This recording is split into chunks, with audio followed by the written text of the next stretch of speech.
இந்த விஸ்வாச ஆண்டின் தமிழ் புத்தாண்டு எல்லோருக்கும் வாழ்த்துக்கள். மேலும் இந்த திருப்பூர் சகோதரிகள் நடத்தும் யூடியூப் சேனலுக்கு என்னுடைய வாழ்த்துக்களையும், இந்த ஆண்டு சிறப்பாக அவர்கள் நடத்தி மேலும் மேலும் முன்னேற என்னுடைய வாழ்த்துக்களை தெரிவித்து கொண்டு, நன்றியையும் தெரிவித்துக் கொண்டு, எனக்கு இந்த வாய்ப்பளித்தமைக்கு மிகவும் நன்றி தெரிவித்துக் கொண்டு, நான் என்னுடைய கன்னிராசியை பற்றி பேச விழைகின்றேன். கன்னிராசியை எடுத்துக்கொண்டால் அதற்கு முன் குரு பிரம்மா, குரு விஷ்ணு, குரு தேவோ மகேஸ்வர, குரு சாட்சாத் பரபிரம்ம, தஸ்மை ஸ்ரீ குருவே நமக என்று சொல்லலாம். கன்னிராசிக்கு பஞ்சாங்கத்தில் பார்த்தீங்கன்னா கொடுப்பது பஞ்சாங்கம் தான் எல்லோரும் நடைமுறைக்கு பார்ப்பது. அதில் கன்னிராசியில் 3 நட்சத்திரங்கள் உள்ளன. ஒன்று அஸ்தம், முதல் நட்சத்திரம் உத்திரம், அஸ்தம், சித்திரை. அஸ்தத்துக்கு எடுத்துக்கொண்டா 4, 2, 4 எண்கள் கிடைத்துள்ளன. அதனால் ஆண்டின் முதல் பகுதியும் கடைசி பகுதியும் சிறப்பாக இருக்கும். நடுப்பகுதி சராசரி வாழ்க்கை அமையும். இதே போன்று அஸ்த நட்சத்திரத்தை எடுத்துக்கொண்டால் 7, 0, 2 முதல் தேர்டு, அதாவது 1/3 ஆஃப் த இயர் அப்படிம்பாங்க. அது சித்திரை டு ஆடி, அது 7 பாயிண்ட் உள்ளது, 7. ஆக மிக மிக சிறப்பாக இருக்கும். இந்த நடுவில் அதற்கப்புறம் ஆவணி டு எடுத்துக்கொண்டால் 3-4 மாதங்கள் உங்களுக்கு பல சிக்கல்கள் வர வாய்ப்பு உள்ளது. பயப்பட வேண்டியதில்லை. அதற்கும் பல வழிமுறைகள் இருக்கின்றன, நான் பிற்பாடு சொல்கிறேன். அடுத்தது எடுத்துக்கொண்டால் 7, 0, 2 உங்களுக்கு சராசரியான வாழ்க்கை 3ஆம் பகுதியில் அமையும். அடுத்தது உங்களுக்கு சித்திரை நட்சத்திரத்தை எடுத்துக்கொள்கிறேன். சித்திரை நட்சத்திரம் எடுத்தால் அவர்களுக்கு 2, 1, 0. ஆகவே அந்த இதுபடி பார்க்கும்போது முதல் 4 மாதங்களுக்கு சராசரி வாழ்க்கையும், பிற்பாடு 4 மாதங்களுக்கு சிரமமான வாழ்க்கை தான். பயப்பட வேண்டியதில்லை. நான் பின்பு அதை சொல்கிறேன் வழிமுறை. அடுத்தது எடுத்துக்கொண்டால் 2, 0, 1 அதுவும் ஓரளவுக்கு உங்களுக்கு தொல்லைகள் இல்லாமல் இருக்கும். ஆக இதுபடி நட்சத்திரப்படி பார்க்கும்போது உங்களுக்கு இந்த பலனாக அமைகிறது. அடுத்தது எடுத்துக்கொண்டால் நீங்கள் முற்றிலும் கன்னிராசிக்கு முழுவதுமாக பார்க்கும்போது உங்களுக்கு 14 புள்ளிகள் வருகின்றன. 14 புள்ளிகள் வருகின்றன. விரயம் குறைவு, விரயம் 2, 3 வருகிறது. அதனால் உங்களுக்கு விரயம் இருக்கும். 14 வரவு மிக நன்மையாக இருக்கும். தைரியமாக இருக்கலாம் கன்னிராசி பொதுவாக பார்க்கும்போது. அப்போ நான் முன்பு சொன்னது இதையும் நீங்கள் ஒப்பிட்டு கணக்கீடு செய்து அதன் பலன்களை எடுத்துக்கொள்ளலாம். இப்பொழுது நான் ஒரு பத்திரிகை ஆசிரியர் கூறியதை உங்களுக்கு விளைகிறேன். 3 பகுதிகளாக நான் கூறுகிறேன். பத்திரிகை ஆசிரியர், அப்புறம் என்னுடைய கருத்து, அதுக்கப்புறம் ஒரு பிரபல ஜோசிகாரர் சொன்னதையும் சொல்றேன். நீங்க தனித்தனியா பிரித்து பார்த்துக்கோங்க. ஃபர்ஸ்ட் பத்திரிகையாளர் சொல்வதை சொல்கிறேன். அதில் உங்களுக்கு மேக்சிமம் மனம் சந்தோஷமடையும் மாதிரி தான் இருக்கும். அப்படித்தான் சொல்ல வேண்டும். ஆக்சுவலா பார்க்கிறேன். கன்னிராசிக்கு உத்தர நட்சத்திரம் எடுத்துக்கொண்டால் முன்னேற்றம் இருக்கும். வாழ்க்கையில் நல்ல முன்னேற்றம் இருக்கும். பிறகு இது சித்திரை நட்சத்திரத்துக்கும் முன்னேற்றம் உண்டு. அடுத்தது எடுத்துக்கொண்டால் வெற்றியும் கிடைக்கும். எல்லா இதிலையும் 3 முறைகளையும் பார்க்கும்போது வெற்றிகள் உண்டு என்று இருக்கிறது. எதிரிகளை வெல்வீர்கள். மேலும்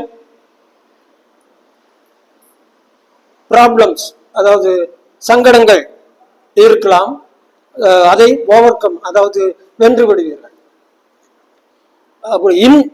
வேலையை எடுக்கும்போது அது சில ப்ராப்ளம் வரலாம், அது வெல்வதற்கான வழிகள் உண்டு.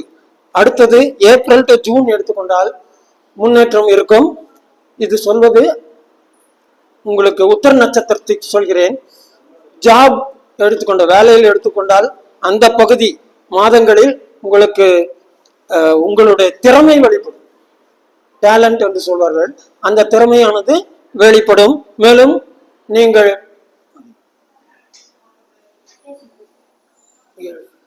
நீங்கள் பர்மனன்ட் ஆக வாய்ப்புண்டு. வேலை டெம்பரரியா இருந்தால் நிரந்தர வேலை அமைய வாய்ப்புண்டு. பெண்களுக்கு எதிர்பார்த்த உயர்வு டெவலப்மெண்ட் கிடைக்கும். அது அஸ்த நட்சத்திர பெண்களுக்கும் இது பொருந்தும். மேலும் எடுத்துக்கொண்டால் ஃபேமிலி ப்ராப்ளம் தீரும். அதாவது குடும்பத்தில் சில பிரச்சனைகள் இருந்தாலும் அவை தீர வாய்ப்புண்டு. பயப்பட வேண்டியதில்லை.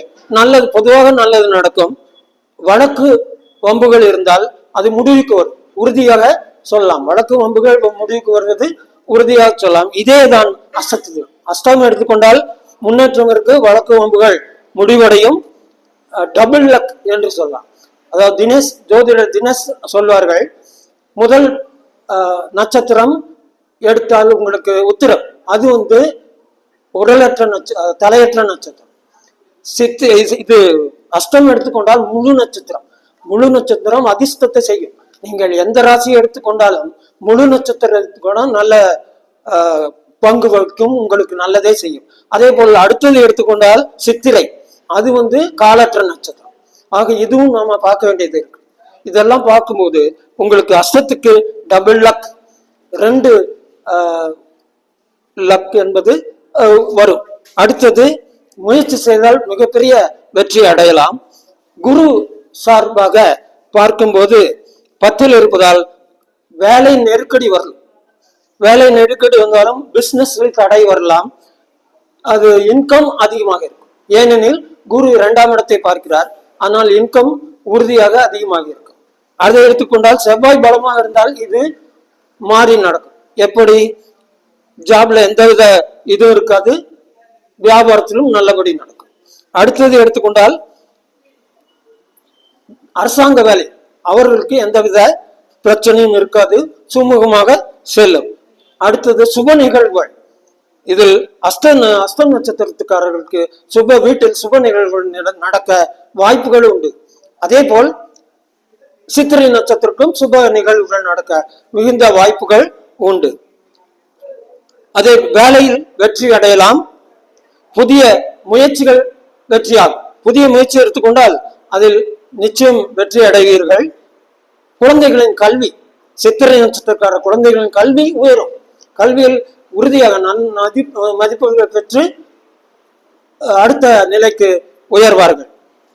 இது ஆசிரியர். 2ஆம் பகுதியாக நான் பொதுவாக சொல்லிக் கொள்கிறேன்.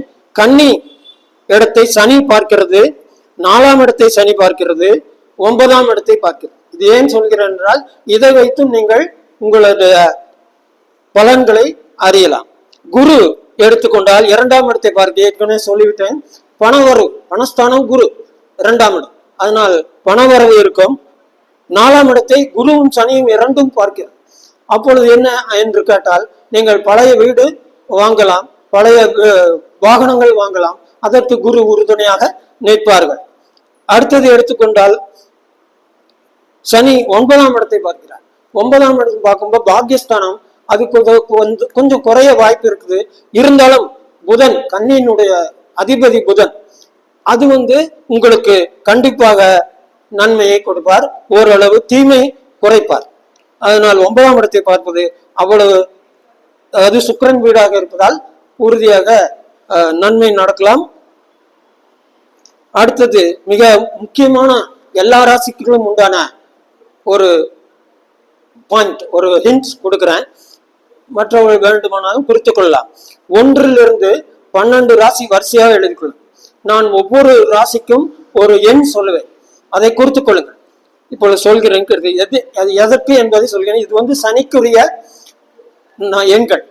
1வது பாவத்துக்கு, உங்களுடைய கன்னி ராசிக்கு 1லேயே 1 என்று போட்டுக்கணும். அதே மாதிரி 2ஆம் இடத்துக்கு 2, 3ஆம் இடத்துக்கு 12, 4ஆம் இடத்துக்கு 3, 5ஆம் இடத்துக்கு 4, 6ஆம் இடத்துக்கு 9, 7ஆம் இடத்துக்கு 6. இப்போ 7ல் தான் சனி உள்ளார்கள். அதனால் 7ல் 6 என்ற எண்ணில் 6ஆம் பாவத்தில், அதாவது கன்னியினுடைய 6ஆம் பாவத்தில் ஏதாவது உங்களுடைய ஜாதகத்தில் கிரகங்கள் இருந்தாலும் கோச்சாரப்படி ராகு வருகிறார். உங்கள் அதிர்ஷ்டம் ராகு பயிற்சி நான் இப்ப எடுத்துக்கொண்டதெல்லாம் பயிற்சி ஆன பிறகு பலன்கள் தான். அப்போ ராகு அங்கு வருவதால் உங்களுக்கு நல்ல பலன் நடக்கும் என்று எடுத்துக்கொள்ளலாம். ஆக இது வேத இடங்கள். அடுத்தது சொல்றேன், எட்டாவது பாவத்துக்கு 7, 9க்கு 8, 10க்கு 10, 11க்கு 5, 12க்கு 11. இது நிறைய பேர்கள் பார்ப்பது குறைவு.